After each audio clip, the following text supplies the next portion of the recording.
Chapter 21. Wolf Sisters. The last few days has been quite hectic for Daeron. The Northmen that fought under his banner were quite tired, and the momentary respite that they gained by taking Winterfell brought some relief to the troops. He doubted that the men would stay cohere if there wasn't a speedy end of the fighting.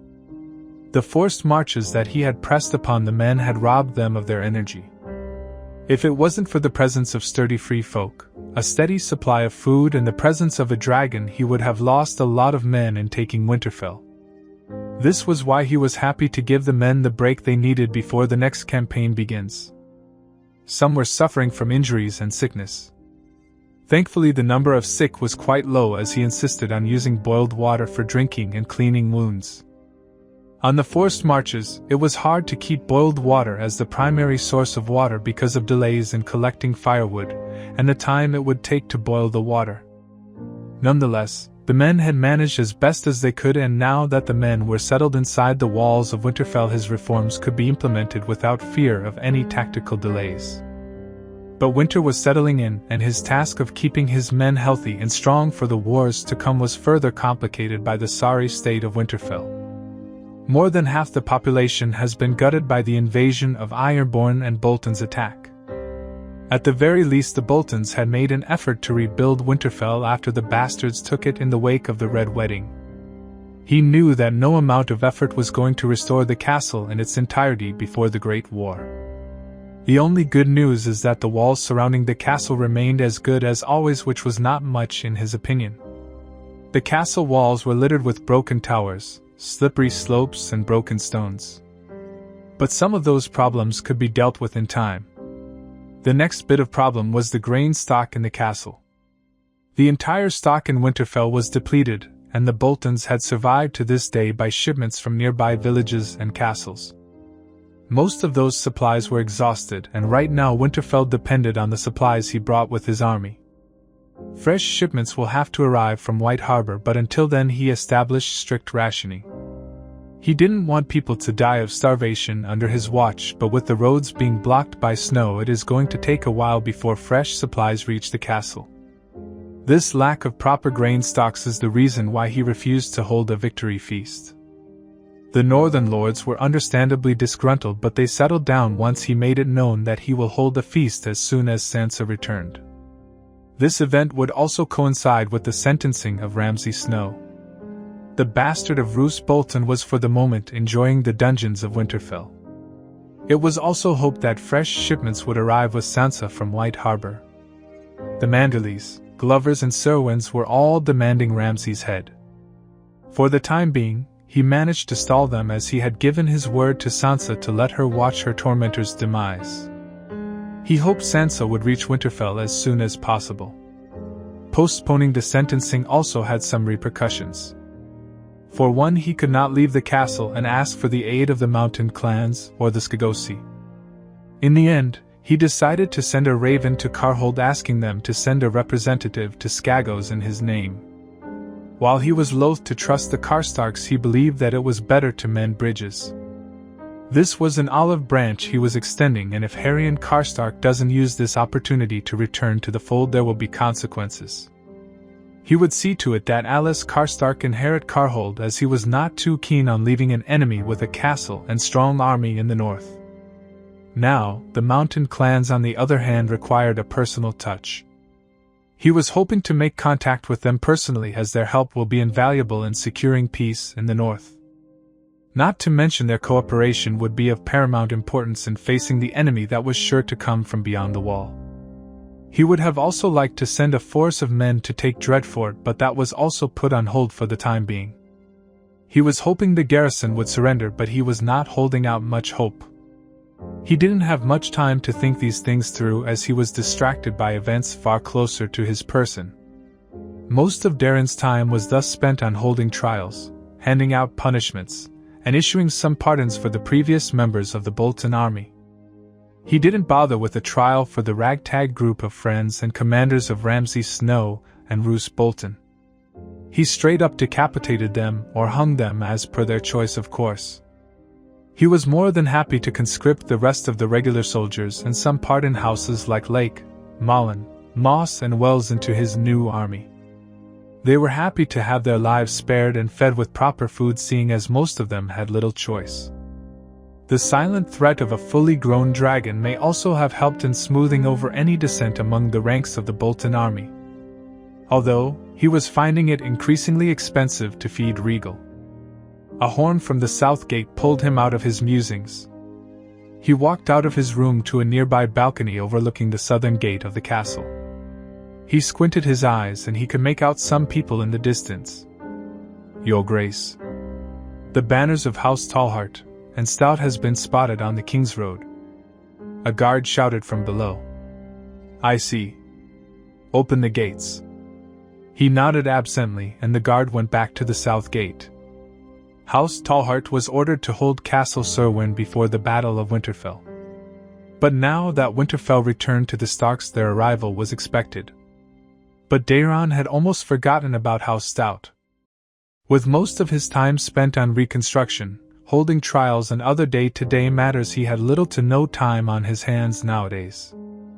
Even the free time he enjoyed was sometimes spent with his energetic cousin Rickon. He didn't have the heart to discourage Rickon, who had lost so much in a few years. He entertained Rickon with a few stories from the wall and stories about dragons. As he was about to find Maester Wolkan, the sound of rapid footsteps and rattling of chains gave him pause. A moment later he was joined by the Maester on the balcony. "I was just about to seek you out, Maester Wolkan," said Daeron as he pointed at the group of men in the distance. "As you can see, we are about to have some guests. Please inform the other lords of this development." "About that, Your Grace. I just received 2 ravens, one from the Citadel and the other from Lord Riswell." "From the Citadel?" he asked, curious to know why would the Maester deemed it necessary to inform him of a raven from the Citadel. "Yes, Your Grace. One from a Samwell Tarly. I am sorry to say I broke the seal and read the contents of the letter. I thought the raven was addressed to me." Wolkan explained with an apologetic bow. "No matter, Maester. Although, I am curious to know how Sam knew to address a raven for me to Winterfell?" Perhaps his distrust of Wolkan was openly expressed because the Maester rushed to defend himself. "Your Grace. I did not send any ravens to the Citadel, informing them of the events in the north, as per your orders." We will see whether that's true or not soon, Maester," said Daeron as he glared at the Maester, making the old man squirm uneasily. "Give me the message from Lord Riswell.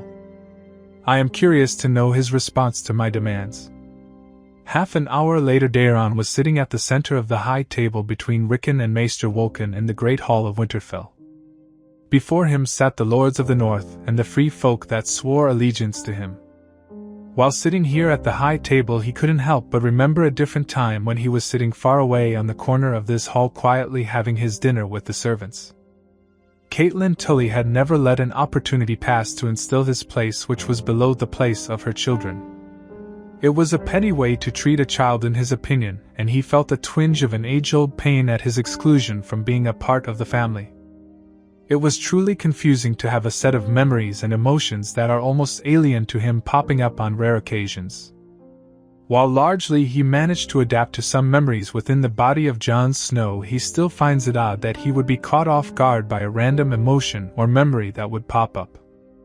So while he sat at the high table, he felt a twinge of pain for his mistreatment in the past, and at the same time, he felt satisfaction in sitting at the high table. Setting the emotional drama going inside his mind aside, he concentrated on the 2 men and 1 woman standing before him at the center of the hall. Lords Harwood Stout and Ronald Stout. "I see that you have brought a considerable number of men to Winterfell," said Daeron, giving them an opportunity to explain themselves, all the while he ignored the woman standing beside them. "Your Grace, we took control of the army mustering in Barrowlands. Lady Barbary had planned to attack Winterfell with her Riswell brethren.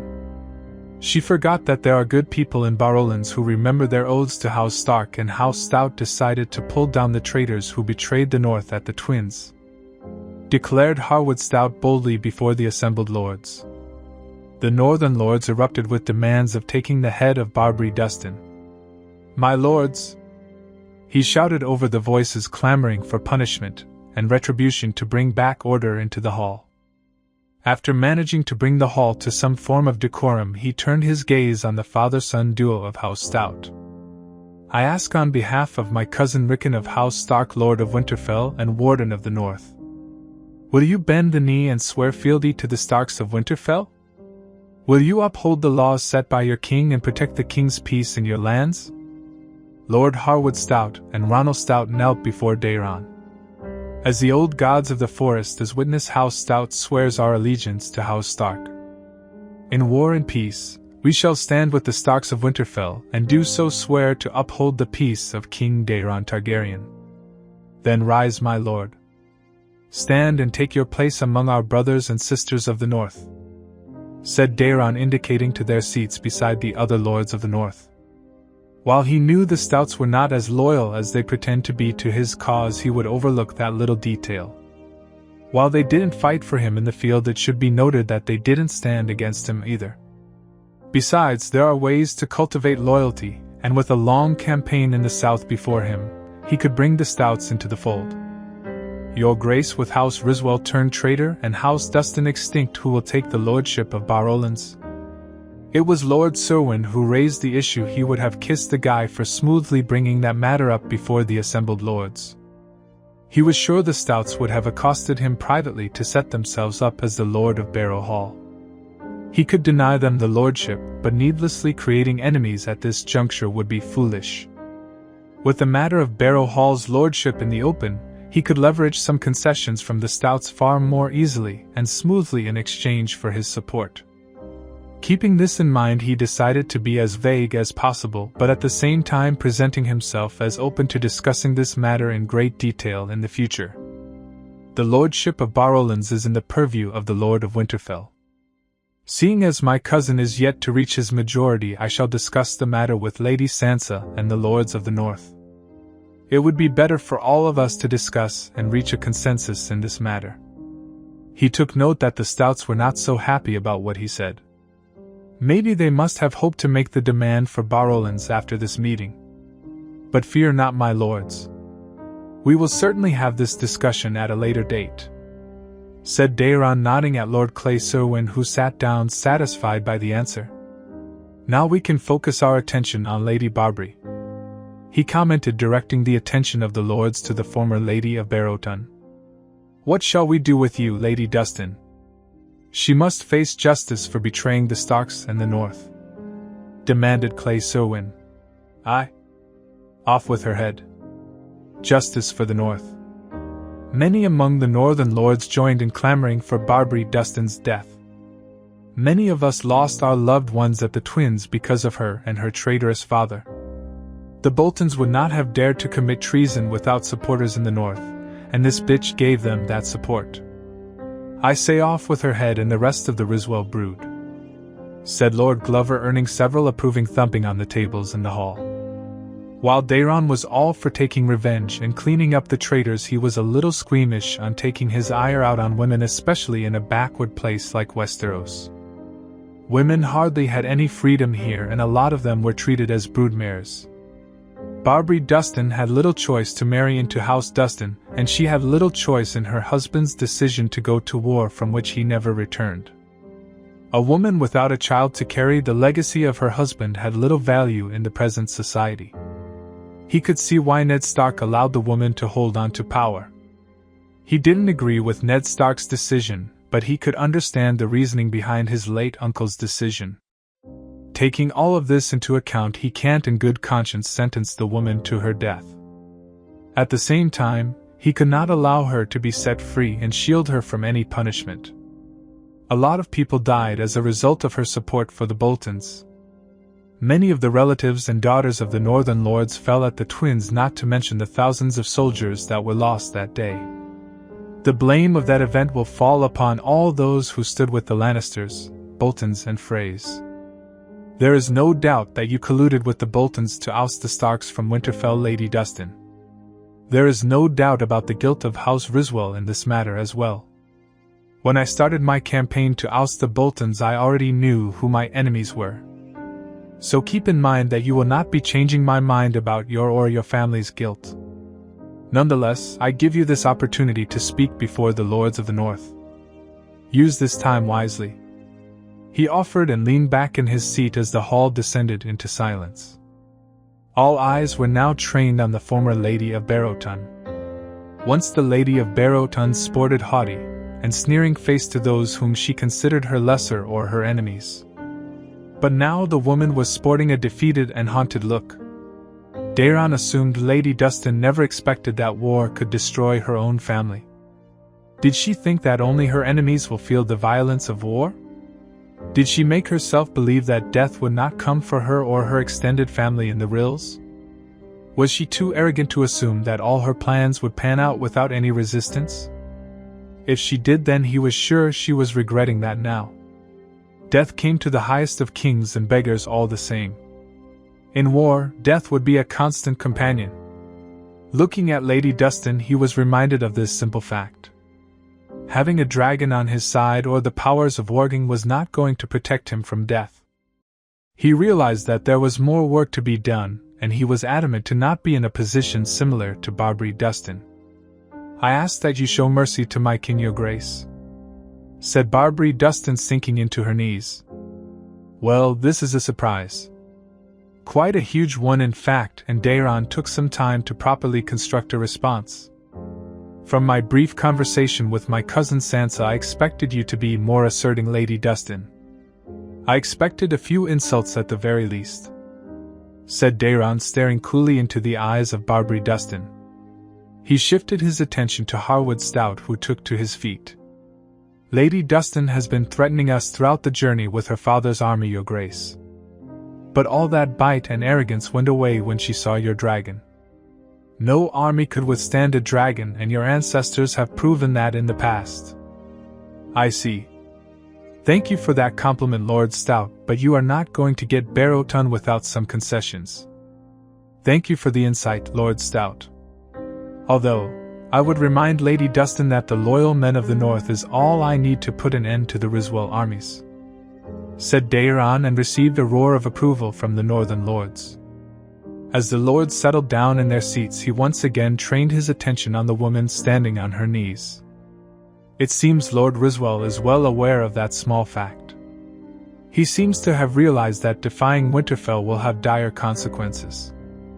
Daeron fished out a scroll of parchment and waved it around, gaining the attention of the bickering lords. "A raven from Lord Riswell announcing his surrender," declared Daeron.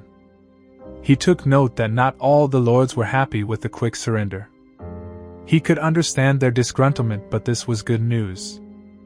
The terms of surrender, on the other hand, will not be lenient. "I won't suffer a Riswell in any position of power in Westeros. They conspired to wipe out House Stark. My uncle and cousin made the mistake of trusting them, but I won't make that same mistake. No male heir of House Riswell will be allowed to hold any lands in Westeros. I mean to sentence them to take the black. What say the lords of the North?" "Aye." Lord Glover was the first to throw in his support, who seemed to be happy with the fate of the Riswells. In parts, his decision was influenced by the politics of the North. It was important to take harsh punishments against the traitorous houses of the North. At the same time, he wanted to retain some semblance of propriety in dealing with his enemies. In the last few days of his stay in Winterfell, he has been going over old records of Stark kings that took actions against traitorous lords. The norm was killing off male heirs of traitorous houses and marrying off their women to loyal lords. He was following the same pattern, and he hoped he was making the correct decision. "Your Grace, what about the women and children of House Riswell?" asked Lord Tallhart. The Tallharts were to be kept an eye on. They were not happy with his decision to deny their claim on Hornwood. At the same time, it is important to keep them in the fold because of their proximity to Winterfell. In the coming days, it will be important to keep the North strong and united. To that end, it was imperative that he throw a bone to the Tallharts. Women of House Riswell will not be harmed, and they may continue to stay in the keep. An heir will be selected from the Riswell women, and a trusted northerner may take her as his wife, creating a new house. I believe this is how Star Kings of old dealt with traitorous houses, and I find no reason to break this tradition. Daeron's proposal was well received by the Lords of the North to his relief. He was still taking some blind shots in the dark to see whether his decision was going to cause discontent among the Lords. With that said, I believe Lady Dustin must be escorted to a cell pending a response from the rest of her family, said Daeron. He nodded to the guards lurking at the far end of the hall. He watched dispassionately as the woman was escorted out of the hall with many lords hurling insults and slurs at the woman. With that settled, I believe there are 2 more issues we must discuss before we adjourn this court. Seeing that he had the attention of the hall, he continued. I plan to personally seek out the mountain clans. Their expertise and involvement will be crucial in the days ahead as we prepare to face the forces of darkness. At the same time, I need the Dreadfort under our control. I can't do both, and thus I seek your aid. I would be honored to lead a campaign against the Dreadfort garrison, Your Grace, offered Clay Serwyn. The last male Serwyn has been itching for a major fight because of the delay in Ramsay's punishment. Daeron knew this, but he had made a promise to Sansa that he would let her see Ramsay punished. He could allow Lord Serwyn to take care of the Dreadfort, but he didn't want to depend on someone that is emotionally compromised. Only one solution came to his mind in this situation, and it should potentially solve another problem. Lord Tallheart has been eager to take his pound of flesh from the Boltons. I believe Lord Serwyn and Lord Tallheart could aid each other and bring the Dreadfort garrison to heel, proposed Daeron, and he noted that the 2 lords seemed to be fine with his suggestion. We would be happy to do so, Your Grace, said Lord Tallheart, with Lord Serwyn nodding in agreement. In that case, I leave the 2 of you to pass sentence on the Dreadfort garrison and of course share the spoils of war amongst yourself. All I ask is that you make sure the small folk remain unharmed and the safe return of Beth Castle, who remains a prisoner in Dreadfort, ordered Daeron as he thought of the last castle in the north. The war has seen many families torn asunder. The Castles were one such family, and he was honor-bound to do all he could to save Beth Castle. If the garrison of Dreadfort refused to surrender, he intends to personally intervene and retrieve Beth Castle at any cost. That would be the least he could do for Jory and Roderick Castle. If there is nothing else to discuss, I declare this gathering to be dismissed. Daeron stood up, as did the other lords, signaling the end to this meeting. Before he could leave the hall, he took note that Lord Reed silently signaling for an audience, and he found no reason to deny the man.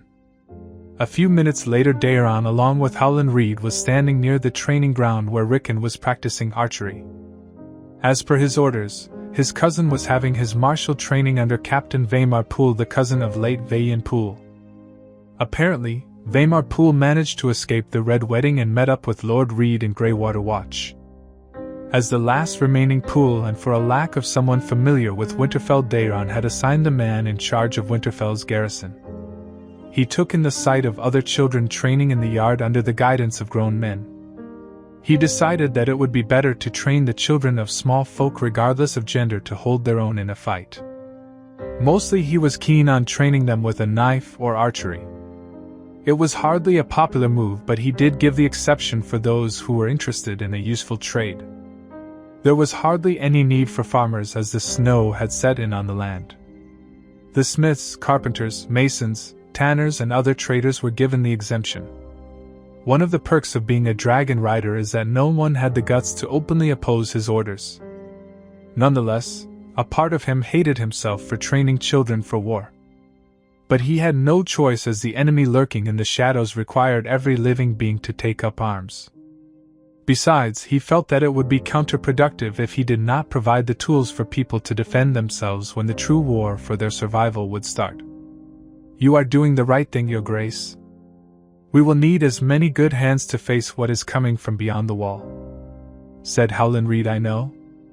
I just hope we will be able to turn the tide in the battle for Dawn. But we need the resources of the South to make our stand. Then you will have to hurry, Your Grace. I received a rider from Greywater Watch today. The Vale army has finished crossing into the north. It will be only a matter of time before they learn of your existence. When they do, the rest of Westeros will also learn, and the element of surprise will be lost," warned Howland Reed, causing Daeron to frown unhappily. He had thought there would be more time to properly mount a response to the Vale army. The only silver lining in this situation was that the Knights of the Vale will get delayed because of the snow. They were not experienced in moving in heavy snow, and that gave him a small window of time to work out a plan. "I don't want the Vale army to move an inch out of the neck.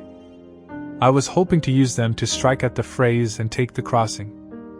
I need the crossing to liberate Western Riverlands, but at the same time I need the mountain clans to join us." Daeron frowned as he thought about the new dilemma. He can't be at two places at once. He will have to make a choice, and that would determine the outcome of future wars. "Your Grace, may I suggest that you allow Lord Rickon to deal with the mountain clans?" Howland Reed's suggestion caught Daeron by surprise. "Rickon is just a child. A child that survived many hardships, Your Grace." Howland agreed. "If he is to be the Lord of Winterfell, you have to let him lead. He is still a child.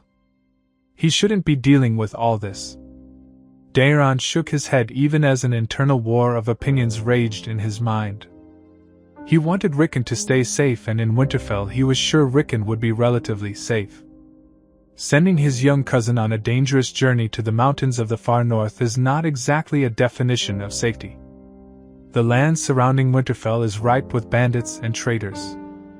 Anything could happen in these trying times, and he didn't want Rickon to be exposed to any more danger. "Lord Rickon won't be alone, Your Grace. Other lords will be with him, and we can ensure the best of the North will be with the little lord. The Starks are held in high regard by the mountain clans. Despite your relation to the Starks, you are in truth a Targaryen. The mountain clans won't lend their support to anyone other than a Stark. I am as much a Stark as my cousins, my lord. I do have the powers of a warg that shows my first men lineage," said Daeron with a furious look directing at Howland Reed. "I don't disagree, but you are not the Lord of Winterfell, nor are you the heir of Winterfell. The mountain clans take their oaths very seriously. In all likelihood, what would happen will be that they would drag their feet in meeting with you or even cooperating with you, especially with the wildlings on your side. They have an enmity with the wildlings, and the clans are far more stubborn than the northern lords," said Howland Reed before letting out a sigh. "Let Lord Rickon be the one to ask for their allegiance. They will honor their oaths and cooperate more easily if a Stark approaches them." Daeron gritted his teeth in frustration, while staring at his cousin who was training in the yard. He did not like the idea of sending Rickon away, but admitted that it would speed up his plans for the south. There was also the nagging thought that Rickon should gain some experience instead of being coddled.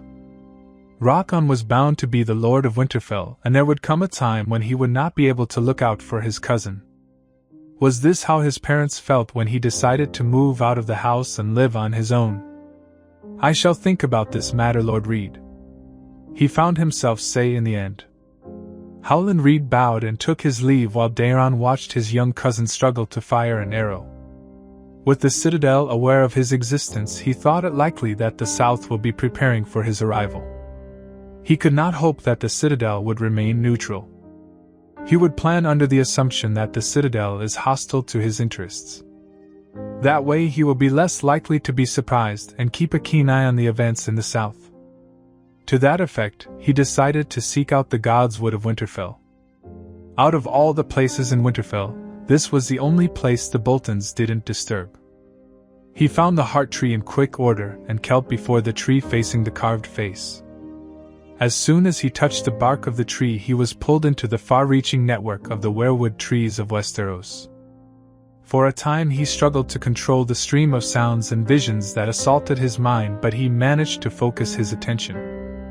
What he found shocked him and made him realize the need for drastic changes in his plans.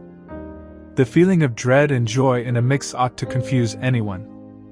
Unfortunately, that is exactly what she was feeling as she rode on horseback to her home. There was a time in her life Sansa would have yearned to be in Winterfell. Even if it was just a few years back, she felt as if it was a lifetime ago. She was not the same Sansa anymore. Her life so far had changed beyond her wildest imaginations. Winterfell now represented as a monument of joy and misery for her. It's a place where she had many wonderful memories of her family. It also became the place of her torture and rape. It remained a place where she remained helpless and friendless as a monster tortured and desecrated her body and spirit. It also remained the place where she was remade into what she was now. All of that was behind her in the past. Now, it was going to be the place she would get her justice and vengeance. Did it matter whether she called it vengeance or justice? What she wanted is quite clear. She wanted all her enemies to be destroyed. She wanted their legacies to be burned to ashes. She wanted their names to disappear and their deeds to be irrelevant in history. She wanted songs about them to disappear. She wanted the world to forget that these people ever even existed. She wanted those who benefited from her family's fall to kneel before her. She wanted them to feel powerless just as she felt all these years. "My lady, riders up ahead," said Podrick Payne. For a moment Sansa felt fear, but she dismissed it promptly. Contrary to her initial thought, the riders were not bandits, rather Stark banner men. The grey direwolf banners fluttering in the wind in the arms of the riders was proof enough. Nonetheless, Lady Brienne moved forward, shielding Sansa from the approaching riders. It turned out their vigilance was misplaced, as the riders were just patrols sent from Winterfell. Apparently, they were sent by her, confusing to keep the roads clean of bandits and escort them to Winterfell. Not that she needed any escort, as she was already escorted by a small army. "Run along now, little Peter. Run to the castle." She heard a voice bellow out from her side, and she watched as a thin, frail-looking man run in the general direction of Winterfell. She felt a wave of satisfaction and glee at the sorry state of Peter Baelish. The most dangerous man who betrayed her and her family was now reduced to a fool in White Harbor. She had enjoyed the torment Baelish suffered at the hands of Sigorn. It didn't come close to what she suffered, and she had little compassion left in her heart to feel sorry for Baelish. Speaking of Sigorn, she felt the eyes of the leader of Then's trained on her person. She flashed him a small smile, and the man was now grinning from ear to ear. It was obvious to her that Sigorn was trying to impress her with his stunts. She didn't discourage him, as she found it easy to use him because of his feelings for her. She learned her lesson from all that happened to her. Power is what distinguished people from one another, and she was adamant that she would never be powerless again. Having the affections of Sigorn, who controlled a sizable number of wildlings, would certainly come useful in the future. Besides, it felt good to be desired by other men. After her ordeal with Ramsay, she had struggled with self-worth, and to an extent, she felt Sigorn's presence helped her overcome such dark thoughts. The fact that he tried so hard to impress her was amusing and self-assured her that she was good. And thus she enjoyed every moment of civilization Peter Baelish endured in her presence. She would have slit the bastard's throat and be done with it, but Daeron has asked for her patience. For the time being, keeping Baelish alive has paid off in a good way. The wagons of food, gold, silver and weapons that were following her was a result of keeping Baelish alive. All these resources would keep the North safe. In a way, what punishment could be higher than this for Baelish? The man had stolen, murdered, betrayed and cheated his way to consolidate his wealth. Now, that wealth will be used to restore order to the chaos he strived for. It was poetic justice, but she would not rest easy until Baelish's, Ramsay's, Walder Frey's and Cersei's head rested on a spike. She shook off her thoughts as she continued her journey to her home. Her eyes found her other companion, Alice Karstark. Of all the other northern house, she knew that House Karstark remained numerically superior. At least they did before Daeron attacked Karhold. Nonetheless, the Karstarks have a strong cavalry, and Alice would be the key to securing the support of Harrion Karstark. As she thought of ways to carefully pull the Karstarks into the fold along her journey, she came upon the sight of Winterfell surrounded by snow. There was a gentle tug in her heart as she took in the sight of her home with direwolf banners flying proudly alongside Daeron's banner. "You are home, my lady," said Lady Brienne gently. I am home. She murmured, almost afraid that this was all a dream. She turned to her trusted protector, a true knight if not in title but in her deeds. I thank you, Lady Brienne, for saving me. Without you, I could not have escaped. I am sure my mother's soul will rest easy knowing that you have fulfilled the oath you gave to her. Thank you, my lady. Although, I am afraid I was not able to keep my oath to Lady Catelyn in its entirety. I failed to bring Lady Arya to safety, said Brienne, looking down in disappointment. Don't worry, Lady Brienne. Knowing Arya, she will find her way back home, wherever she might be. Sansa turned her attention back to the castle, and she hoped Arya was safe. She hoped her little sister would return home. There was so much she had to say to her sister. There was so much to apologize and be grateful for. She would wait at Winterfell for Arya to return. She could feel it in her heart that this would happen. For now, she would settle for her cousin and little brother. But soon the rest of her family will join her. A long time ago, darkness was her enemy. She was a girl who enjoyed riding horses, firing arrows, and watching swordplay. Hardly any of this could be enjoyed at night, hence daylight became her friend and darkness became her enemy. But the girl that loved the day and decried the night was Arya Stark. A girl is no one, she thought. A sort of tranquility settled into her mind at the thought. It galled her to lie to herself. She knew she could not become no one. She is Arya Stark of Winterfell, but in the House of Black and White, she has to be no one. It was the only way she could safely stay inside the Order of Faceless Men. Her colleagues are well-trained assassins and they could read her heartbeat just as she was reading theirs. Sacrificing one's identity makes one detached from the bonds of life. The one who is free in mind will have a free body. One who has a free body can become one with the forces of nature. This was a lesson she learned from her training. Of all the sensory organs in a human body, the eyes were the most dangerous. Eyes have the ability to dull the other senses, making their inputs irreverent. So the first thing a faceless man needs to learn is to see the world without the eyes. A step she passed, which is why she slightly pulled her head back an inch and caught the offending knife by its blade just before it could spear into her head. The girl is sharp. Though I wonder whether the girl is ready to serve the many-faced god.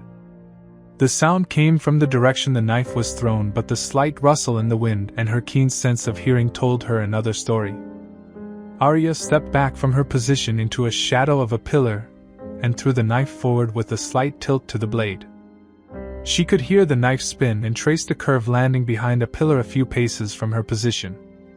The knife didn't make a sound, and that let her know that her aim was true. A girl is ready, she said as she stepped out of the shadow and stood her ground facing Jaqen H'ghar.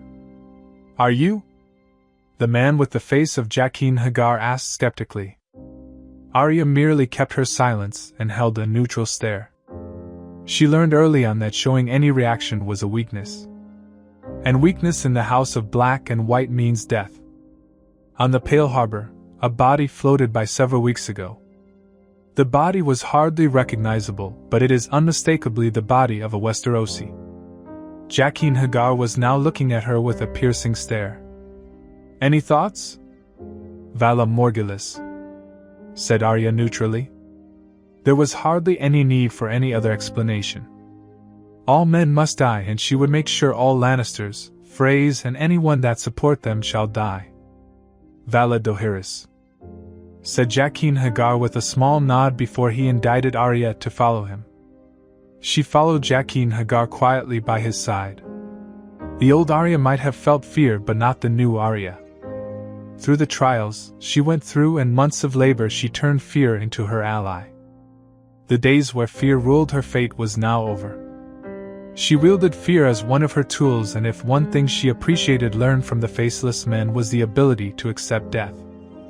She no longer feared dying, and without that fear her mind was free. The chilly dark hallways she passed were familiar to her. The hallway led to the secret chamber of the temple where the faces were kept in storage. Hundreds of thousands of faces were in the chamber, and Arya looked down curiously. Jaqen Hagar paused before the face of a comely girl. A servant of shipbuilder Salvero Dohaze. The girl was brought from Volantis, and the shipbuilder kept her as a servant and bed slave. She asked for the gift from the many-faced god, and the god of death does not forgive slavery, said Jaqen Hagar. Arya nodded her head in understanding. There was not much left to be said in the matter. Her next target's name is Salvero Dohaze, who is a shipbuilder. Most likely her target could be found near the Purple Harbor, where most of the shipbuilders have manors. Your new name is Anya, said Jaqen Hagar, offering her the face of the girl. Arya accepted the face and stepped into the darkness.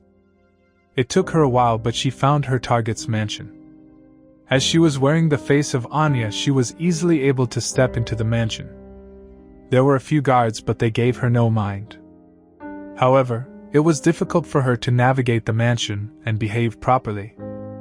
Usually, she would study the person whom she would be posing as, but she knew almost nothing about Anya.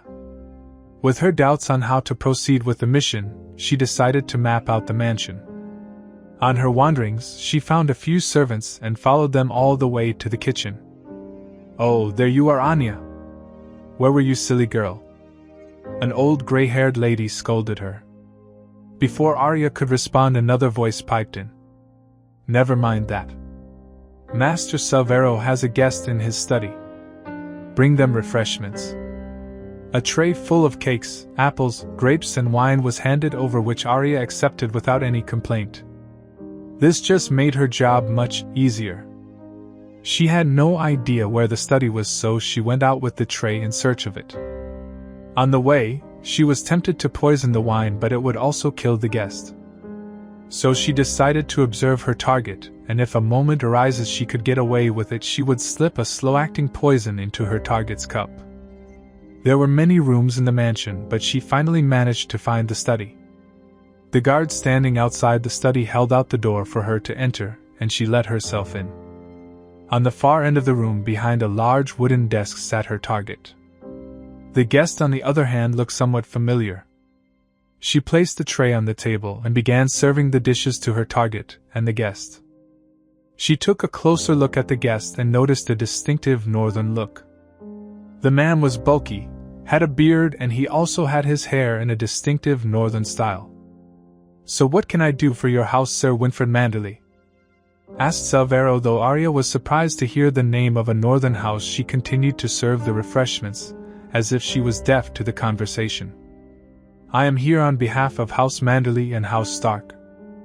30 war galleys are what we need, and it has to be delivered within a month, said Sir Winfred. Now Arya was truly surprised. Why would the Manderleys buy ships on behalf of her house? Was the North rallying around a Stark? Could it be that the northern houses were rebelling for her sister? Could her brothers have somehow survived? Could it be that Jon left the Night's Watch to take up arms against the Boltons? There were so many questions in her mind, and unfortunately she had no proper answer. She hardly knew what was going on in the north after the Red Wedding. She knew Joffrey is dead and her sister escaped King's Landing somehow. She had learned that from the plays on the streets of Braavos. This is a steep order, Sir Winfred. It will be costly, and you will need to bring your crew to Braavos. I am afraid we won't be delivering ships to White Harbor in such large numbers, said Salvero, taking a sip from the wine glass. Arya hastily refilled the chalice with more wine. Truly, in our past dealings you have delivered ships to our shores. What changed? Asked Sir Winfred curiously. You must have not heard, but Daenerys Targaryen has taken over Volantis. Her armies, fleets and her dragons now sit on the lands of the First Daughter. As a result, Braavos is on high alert. Is Braavos going to war with the Targaryen queen? Asked Sir Winfred with obvious interest. No. But the Sea Lord is waiting to see what her intentions are. We are aware that Volantis attacked Meereen and she retaliated against the slavers. But if she is on a string of conquest in Essos, we will be forced to protect our interests. This is troubling news. I will have to make some arrangements, and inform Lord Wyman of this new development," said Sir Winfrid with a frown. "Indeed, my friend. Dark times are ahead of us. Now, what is this about House Stark? I thought all of them died." "Not all the Starks are dead. Lord Eddard's bastard son Jon Snow rode out from the Wall with an army and has been destroying the allies of Bolton's in battle after battle. The last I heard of the war, the Starks control most of the north except for Winterfell, Dreadfort, Barrowlands and the Rills." "Truly?" "Yes. It seems the lad is a gifted battle commander like his brother. The Umbers and Karstarks were the first to fall to Snow. I thought you Westerosi didn't trust children born out of wedlock? The only surviving true-born son of Lord Eddard is a captive of the Boltons. Knowing the Boltons as I do, I don't think the young lad will survive. Which leaves Jon Snow as the last male descendant of House Stark." Arya kept an ear out to the rest of the conversation, while she covertly slipped a few drops of poison into her target's wine glass. The information that she gleaned from the conversation overhauled all her plans. She had planned to stay in Braavos and learn more from the Faceless Men before she would turn her skills on her enemies. But hearing about Jon made her hope once again. She cast one last look at her target to make sure he drank the poisoned wine. When he drank from the cup, she discreetly stepped out of the study. The poison should kick in before sunset, and it would induce a heart attack. Without getting noticed by anyone, she slipped out of the manor into an alley where she switched her face. With the face of Arya Stark, she once again graced the streets. Close to the port, she found a rowboat, and she commandeered the boat without anyone noticing. She slowly rowed the boat, taking in the beauty of the setting sun. Suddenly she was no longer looking at the sun but in a place surrounded by trees and fog. She ran among the trees but came to a stop when a camp came across her sight. She moved forward carefully until she could get a better view. She saw the banners hanging in the camp, and they all held the Golden Lion. Lannisters, she thought with a snarl. The overwhelming urge to kill flooded her mind, and she felt herself move around the camp, memorizing each corner. On her scouting, she came across a Lannister soldier far away from the main camp. She felt the excitement of a hunter finding the prey. The next this she knew, she was jumping on the soldier, and caught his neck in between her jaws. Warm human blood filled her mouth, and yet she let as if it was the sweetest drink she ever had.